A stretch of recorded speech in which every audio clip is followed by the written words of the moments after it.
So this video is actually part two to my videos about testing and student achievement. So in this video, I examine what the research says about high stakes testing. And so examples of high stakes testing would be the New York State exams, grades 4 through 8 in ELA and math. And many states have these exams.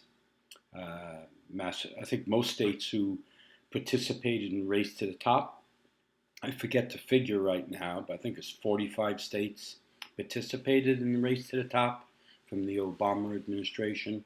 And if states participated, agreed to participate, they would receive large sums of money to improve their education system.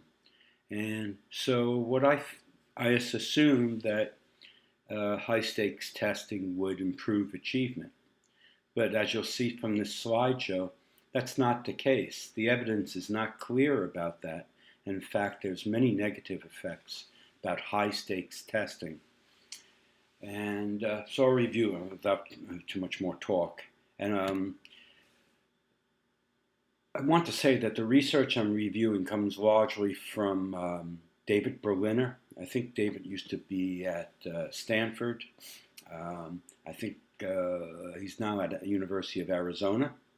And there's also Gene Glass, who's a co-author. Gene Glass is a well-known and expert on testing and assessment. I don't know the first author, Nichols, but David Berliner should know. His work is very credible, and he's a well-respected scholar. So the slideshow is important because it contradicts what the policymakers and the public thinks about the use of high-stakes testing. Right? So it's a short slideshow, but I'll go through it quickly right now. So the question addressed by this paper, it's actually a study, is what is the relationship between high-stakes testing and student achievement? And so the theoretical framework, or in this case it's research, high-stakes standardized tests are used to evaluate students and teachers, and the assumption is that testing improves schools.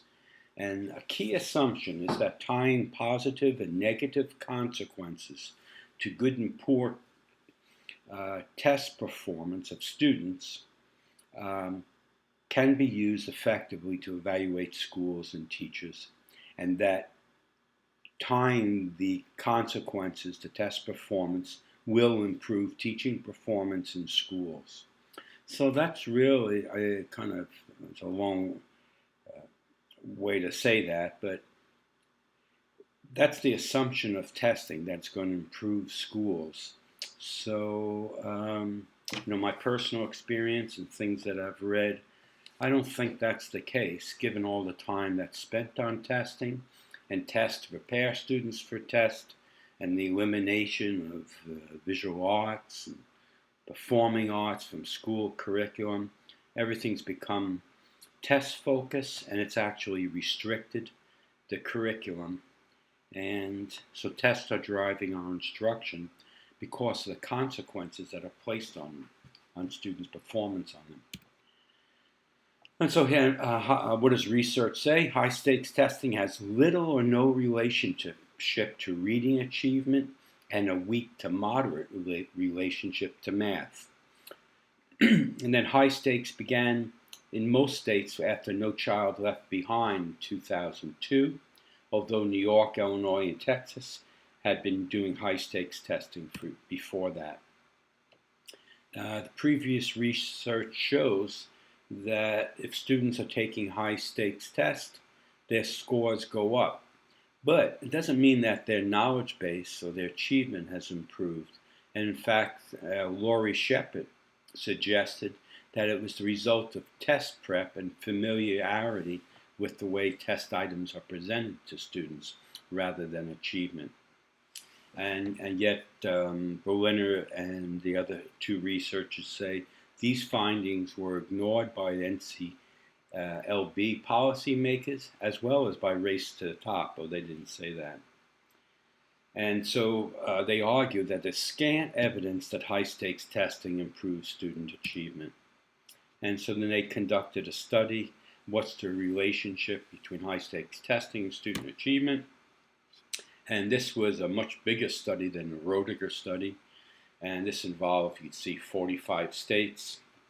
And they looked at the degree of pressure or weight that tests played in the lives of students, teachers, and schools, and their learning. So it's a correlational study.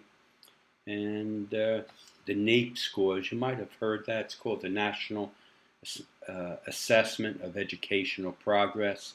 It's been given every year, I think, since the 1960s or 70s. And they also are able to identify student performance by ethnicity and whether they're middle or low or upper income. The results. Students from high economic backgrounds, SES students, scored on average higher than every other subgroup. So that's an old finding.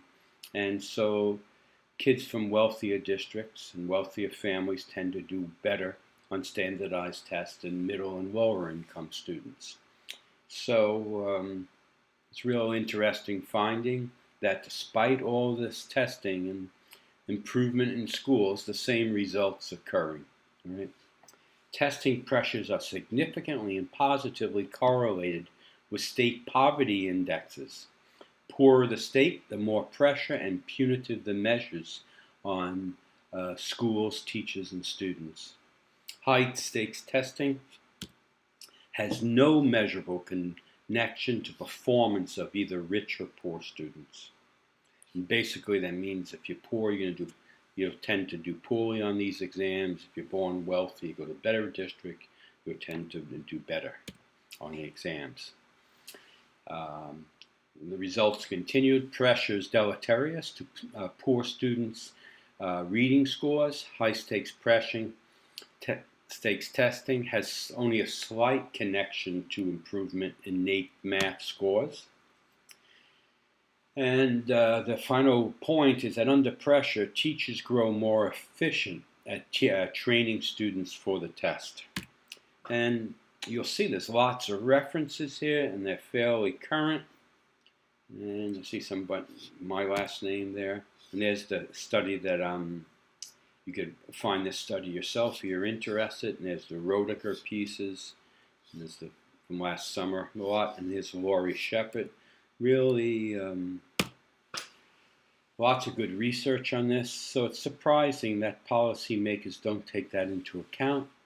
And even in New York State, the governor's proposing that 50% of a teacher's evaluation be based on high-stakes testing. But the research shows it's not measuring achievement. So go figure.